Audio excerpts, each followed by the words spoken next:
Miniatures! Whether they're good, bad, or of the towel, every one of them tells a story. Hello, my name is Ethan Cat, and this is Weird Lil Guys, the online web series where I take a look into what those stories really are. If you're unfamiliar with the show, that's fine, there's only been one other of them, but basically what I do here is I try to take miniatures I painted in the past and unlock the secrets of why I painted them that way.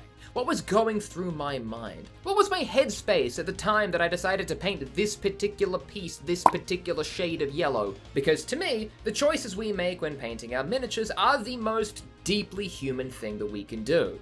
Which is ironic because I don't tend to paint humans. Why? On today's episode, I wanted to investigate my Nobz, which is a sentence that I hate saying with my real human mouth. I wanted to do this for a few reasons. One, my first episode was about boys, so it just kind of makes meta-narrative sense. And B, I think these were some of my least favorite miniatures of all time to paint. Now, normally I have a policy, right, of not talking about things online unless they're something that I enjoy, something that I'm passionate about. But if the Warhammer community has taught me anything, it's that a little bit of haterating gets you the clicks. But despite my distaste for some of these models that I've painted, I feel like painting them really taught me a lot. Not only about painting Warhammer in general, but also about myself. I also need to remind you that these videos are entirely unscripted, so I'm going to say that, and then I'm going to have to find a satisfyingly narrative way to tie it through to the end of the video. Or I guess I could just edit it out too, if that makes more sense. So allow me to set the scene as to how these beautiful boys came into my life. I mean beautiful Nobz. Nope, that also sounds bad. I acquired these Nobz in the Kildaka Warband Christmas Time box set. Now, it's important to note that I did not buy this battle force in the actual year where it was one of the Christmas battle forces. I bought it in a following year because my local game store still happened to have one of these boxes, and I figured if I don't buy it now, I'll never get the chance again. Say what you will about FOMO being predatory, shit works. The box also included a Dakka Jet, the Kildaka War Trike, some Nobz, Gretchen, none of these details have anything to do with this story. So the Nobz to me represented an opportunity to do something a little bit bigger. I mean, this is partly because the Nobz themselves are physically larger, but also because I'd been painting quite a few miniatures at this point, and I wanted to see how I could really up my game, so to speak. So one of the things I did to do this was purchase a bunch of basing bits from Green Stuff World. This allowed me to elevate my orcs, both in terms of the cool detail that I can add onto the bases of the miniatures, and also physically, because they're slightly taller now. Now, I hope you'll indulge me in a moment of vulnerability on the internet, but to be honest, I was woefully unprepared for what it was like to actually work with resin basing bits. Now, I am sure that you, as a confident, capable, sexually competent Warhammer aficionado, know in your heart of hearts and your very brain, I know that you are aware that resin is fundamentally different than plastic. I did not know these things. So, when I tried to use plastic glue instead of super glue to glue these things together, suffice to say it did not work. I need to stress this and make this very, very, very, very clear. I do not look up tutorials even when I probably should. Eventually, I switched to superglue, but that also came with its own problems. If we take a look at the feet of this miniature here, you can very clearly see where the model has literally broken off about 7 times now.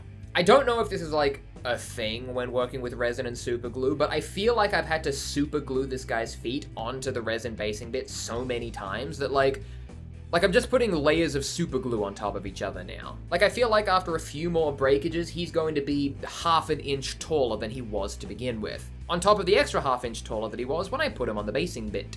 All in all, I don't think I did too bad of a job with this guy here, but I do feel like the way I constructed him was kind of limited. The Nobz kit kinda has the old boy problem. No, not the disease that Benjamin Button had, but rather the idea that their customization options are limited. The kit is basically comprised of torsos and legs with very rigid arm options. So for example, if you took the body away from this combi weapon component right here, it would literally only glue onto the body in one way.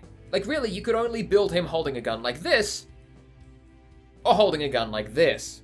Like no rotation, no body posturing changes, like nothing, right? And like I've found that system is less offensive when it comes to the regular Ork boys, because there's so many other boy-sized models out there that you can customize and kitbash with.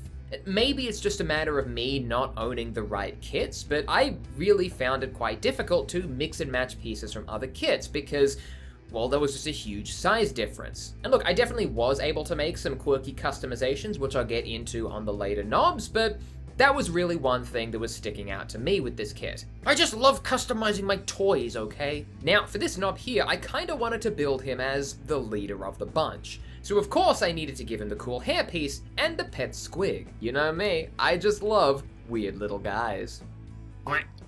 While I was painting this Nob in particular, I started to really notice something about the way that I paint my orcs. So the way that I like to get the color of my orcs just right is by starting with a layer of Death Guard green, and then deepening that with a Beal Tan green shade paint to basically let the shade paint do all the work.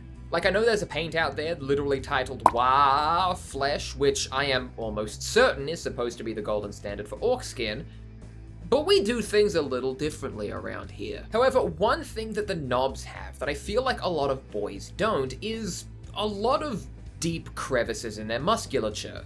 I don't know if this is because they're older kits or they're designed to look more like grizzled and tough, but if you look at, say, this guy's head, for instance, his cheek really sallows inwards in such a way that a lot of the shade paints that I use to get the right kind of green on my orcs really pulled quite deeply.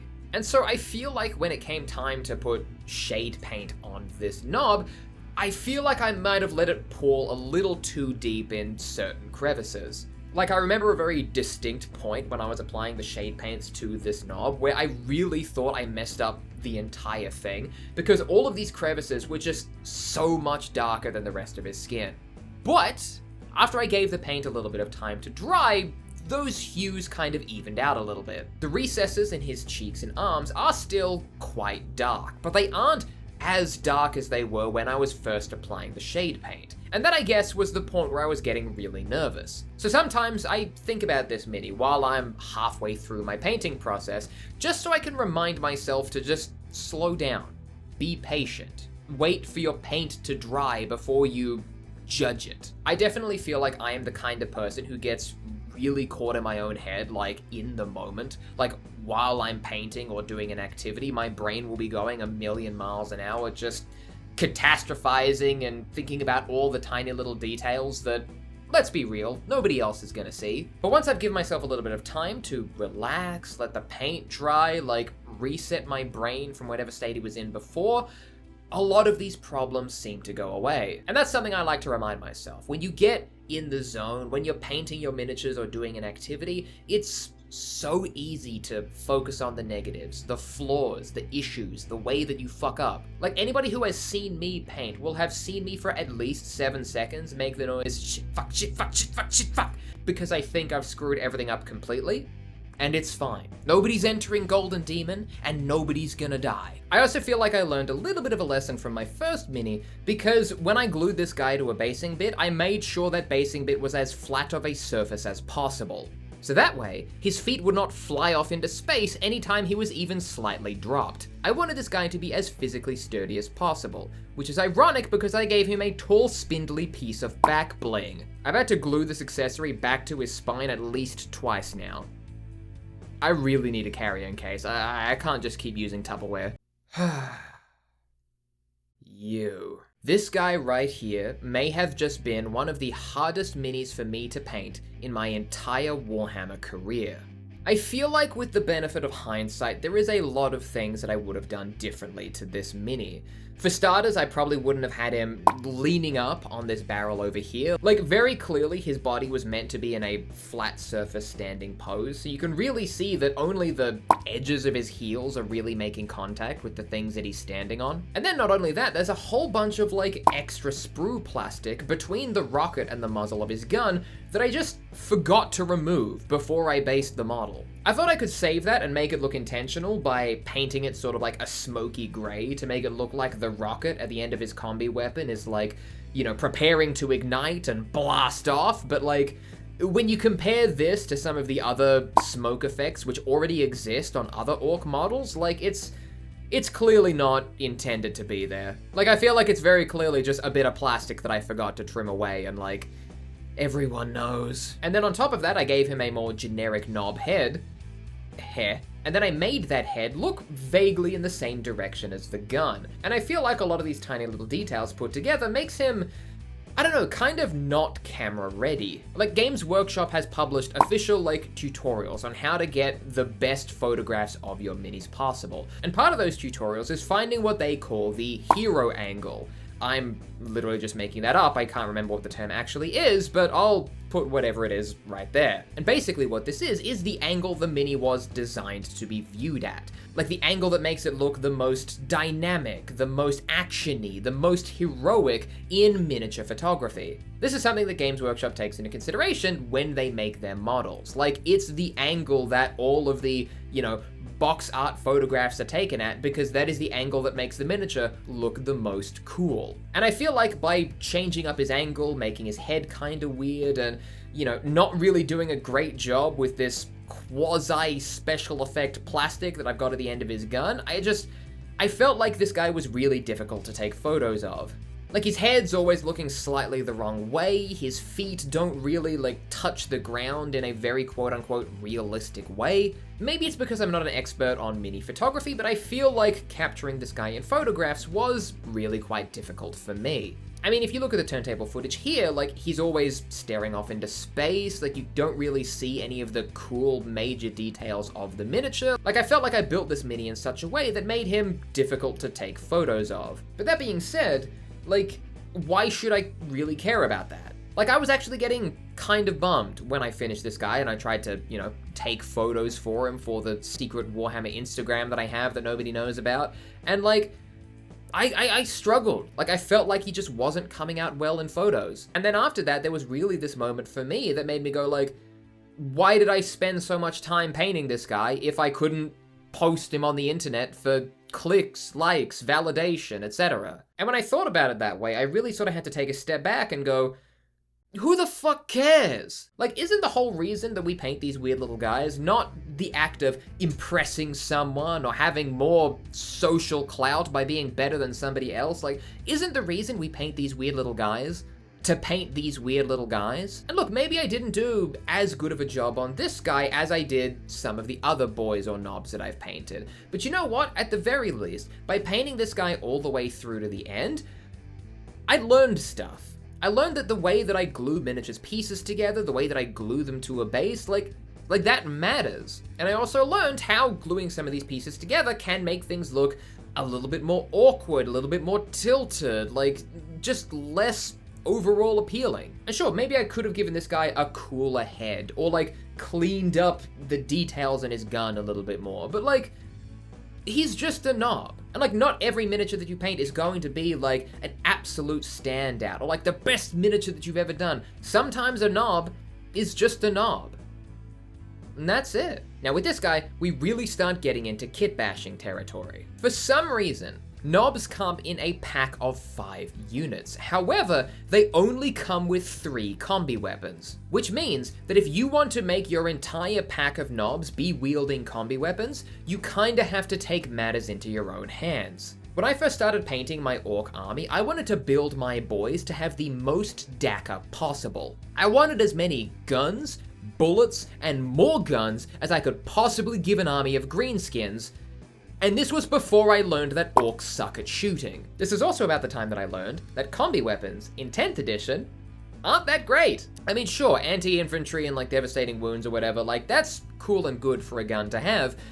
But when your ballistic skill is 5 up, you can't hit anything. You need more than 1 attack. Oh, but you get rapid fire, so you could potentially get 2 attacks. Yeah, if you're in charge range. The whole point of having a gun is to stay far away from people. If I wanted to whack things with a big piece of metal, I'd play the orcs and build them in a more conventional manner.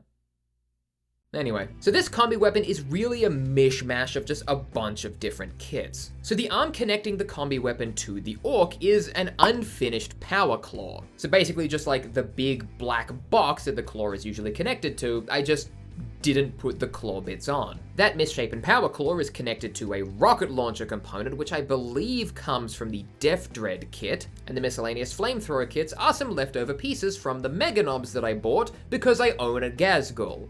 And if you own a Gazgul without Mega Nobz, it's... what are you doing? Also, side note, it's bullshit that Gaz can only be run leading Mega Nobz. He should be able to have an army of 20 boys behind him, and I stand by that fact. Also, subtle detail for this model that I just want to share with you all, the rear flamethrower on this combi weapon is pointing directly into the flamethrower right in front of it, and I just wanted to point that out. Which I'm also noticing is also behind a rocket launcher, so as soon as he turns this one flamethrower on, like, he's dead. Thankfully, I had some spare arms from the boss Nobz that I've had to build from the multitude of boys kits that I've burned through. So I was able to give this guy a pistol, which is good because, well, his entire other arm is a combi weapon. Like, that's one of the hardest things about Kitbashing official Warhammer kits. Like, it is very difficult to find an arm that interacts with another arm in, like, a way that looks natural. You want to give a guy a new arm with a cool sword? Great, go for it. You want to put another cool sword in the other arm? Fantastic, go for your life. You want both of those arms to be holding one cool sword? Fuck you. Also, I do just want to point out, yes, he has skull nuts. This is the first thing that anybody points out when they see this mini, and that's not even a kit bash. Like, that's an official knob piece right there. Like, literally a knob piece. And so we get to the final knob of the bunch, who's holding another homebrew kit-bashed combi weapon and one of the only big choppers that I managed to use from the kit. I mean, I wanted to give them all guns, but like, there were so many axes, dude, like I had to use at least one. So for this knob right here, his left arm that's holding the gun, I believe is from the Squig Hog Boys set. Like, technically, the arm is supposed to be wrangling one of the squig hogs the boy is set to be riding, but instead, I stuck it to some other spare Def Dread and Mega Nob weapons, which I glued together to create a weird homunculi combi weapon. I haven't really messed around with energy weapons when it comes to the orcs, so I wanted to give that a bit of a go for this guy. Like I said, the philosophy for my orcs when I first started them out was daka daka daka daka daka daka daka, etc. But by the time I got around to painting this guy, I'd kind of realized that building a shooting-oriented orc army was folly, for lack of a better term. This was before the Daka Daka Daka detachment came out, by the way. Like, if I was building my orcs and had that available to me, oh my god. Now, all things considered, I think this guy came out pretty alright. Like, I think there's a bunch of tiny little details that maybe I would have gone in and tidied up or done differently if I was starting everything again from scratch, but, you know, I think at the end of the day, he's alright. And I think that all ties back into, you know, the number one thing that painting these knobs really taught me about myself. See? Told you I'd bring it back. Like, see, at the start I said that these models were some of my least favorite models that I've ever painted. But that isn't necessarily because I think these are the worst models that I've ever painted. Like, I think these came out pretty okay. Are they my best paint jobs? No, Gazgul exists. But all in all, they are perfectly serviceable orcs. Like, and sure, they're not necessarily the most well-constructed or interestingly posed orcs in existence, but they're also an older kit. Like, things just looked stupider back then. But while I was painting these guys, I was so hyper-focused on every single flaw, every single speck of paint that wasn't where it was supposed to be, every single error that I made. I just couldn't get these things out of my mind, and because of that, I also felt like these guys took a million billion years to paint. Like, I would just see these guys sitting on my desk completely half-painted, just begging to be finished, and I looked at them and said, no.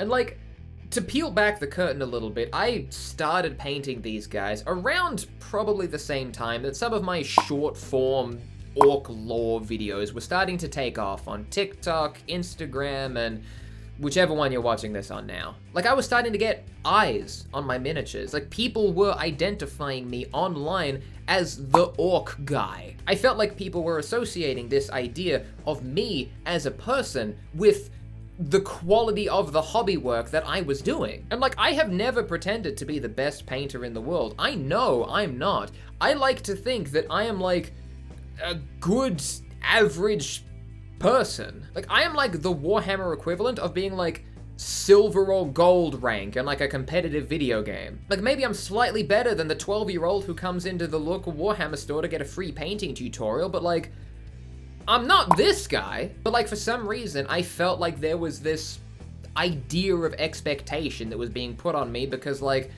I post stuff on the internet. So therefore, I have to be good. Like I have to be better than average. I have to be like someone who's like knowledgeable and practiced and like an expert in this thing, because like if I'm not, then I should just shut up and not do anything ever. But I still felt like there was this kind of like expectation that was being put on me because I was someone who was operating in the public eye. Like I'm posting stuff online. I need to be the best of the best. I need to be good at what I'm doing. Otherwise people will shun me. I'll be kicked out of the community. I'll be branded a tourist. But then I sort of sat back with that idea and thought about it for a while and was like, that's stupid. Dude, nobody's telling you that you need to be the very best at what you do in order to enjoy doing it. Like, if you like doing a thing and enjoy the final process or the final outcome of what that thing gives you, then that's it. So instead of like stressing or dwelling on the final outcome of the tiny little plastic spaceman that I was painting with my own two hands, I instead tried to think about like, how much fun they are to paint. Like I tried to focus more on the joy of like listening to audiobooks and sitting on my desk for like 2 hours at a time, just like chipping away at something that I can see my progress on. Like feeling that satisfaction of like putting effort into a thing and then getting an outcome. Or like reminding myself of all the hours that I enjoyed sitting on the couch with my partner watching dumb television shows while I chipped away at some base painting. And like that's what I find enjoyable. Those are the parts of the hobby that I find fun. Not getting a clap clap good job from strangers on the internet. And also, let's be honest, if the external validation of others is the thing that drives you, like it's never gonna be enough. Validation fades. You find ways to convince yourself that it's all hollow, but also that you still need more of it. And not only that, any validation or adoration that you get online is always going to be drowned out by dumb shitheads telling you you suck. Like you could get 1,000 nice comments from strangers on the internet telling you that the green spaceman that you painted is the best thing that they have ever seen in their entire life, that it gave them hope in the universe, that it fixed their marriage. But if even one person says that it looks kinda mid, that's the thing that your brain is gonna focus on. And I'll be honest, that's the trap that I fell into while I was painting these knobs. And it just sucked all the joy out of the process for me. So yeah, when I say that these knobs were one of the least enjoyable Warhammer kits to paint, it had nothing to do with the plastic. It had nothing to do with the poses. It had nothing to do with the customization options. It had nothing to do with the way that combi weapons are handled in the 10th edition meta. Okay, maybe it's a little bit of that. I didn't find these guys enjoyable to paint because I was so focused on everything outside of the painting itself.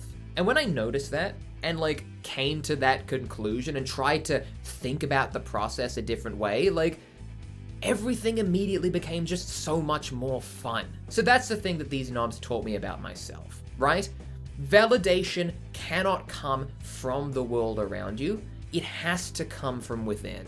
If you are waiting for the rest of the world to tell you that you are doing a good job and the things you are doing are worthy of existing, of having time put into them, are worthy of eliciting the joy that it elicits from within you, not only is that just not a productive way to live, but if that's what you're wanting, it'll never be enough.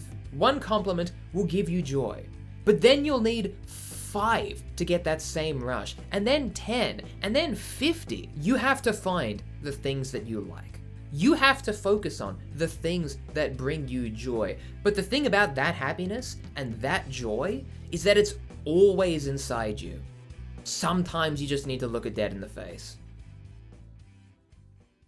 Yeah.